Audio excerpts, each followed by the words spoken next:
వ్యక్తి ఎవరైతే ఉన్నారో నాగేశ్వర రెడ్డి గారి పేరు తీసుకుంటే ఆయన ఒక గ్యాస్ట్రెంటాలజిస్ట్.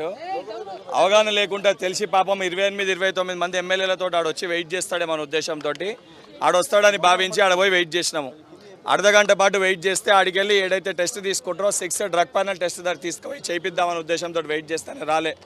సరే రాత్రిపూట వాళ్ళ ఎమ్మెల్యేలో వాళ్ళకి సంబంధించిన వాళ్ళ బాస్ ఏం ఐకంలో ఉన్నాడో రాలేకపోయిననే ఒక ఆలోచనతోటి మరొకసారి అవకాశం ఇద్దామని చెప్పి నేను మా సోదరుడు అనిల్ కుమార్ యాదవ్ ఇద్దరం కలిసి ఇలా పొద్దున హైదర్గూడ అపోలోకి 10 గంటలకు రమ్మని చెప్పినాం.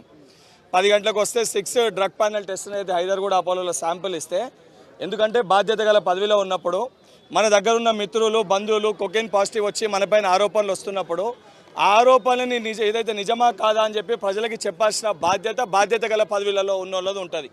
కేటీఆర్ గారిపైన 10 సంవత్సరాలకి వెళ్ళి ఆరోపణలు వస్తున్నా వారి దగ్గరున్న ఏదైతే అర్ధరాత్రి 11:30 వరకు దగ్గర కూర్చొని మందు చేసుకునే దావత్ చేసుకునే అంత